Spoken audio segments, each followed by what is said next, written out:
These are the government's new tax changes in 1 minute and a half. When you sell things like property and shares, you pay a tax on the profit that you make from that sale. It's called capital gains tax, and there's currently a 50% discount on this tax if you've held an asset for over a year. But that's now going to be pegged to inflation instead. And there's going to be a minimum tax of 30% on any profit you make. There's going to be exemptions for small businesses and startups, following some backlash to the government's initial proposal. The tax package also includes a permanent yearly $250 tax offset on the money that you make from working. Negative gearing is when the costs of an investment, often a property, are higher than the income you make from it.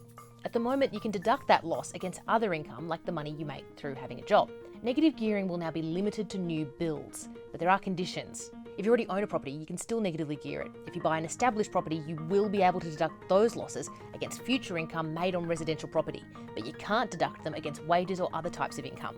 These changes are now going to pass Parliament thanks to a deal cut by the government and the Greens, which the government needed because the opposition wouldn't back these changes.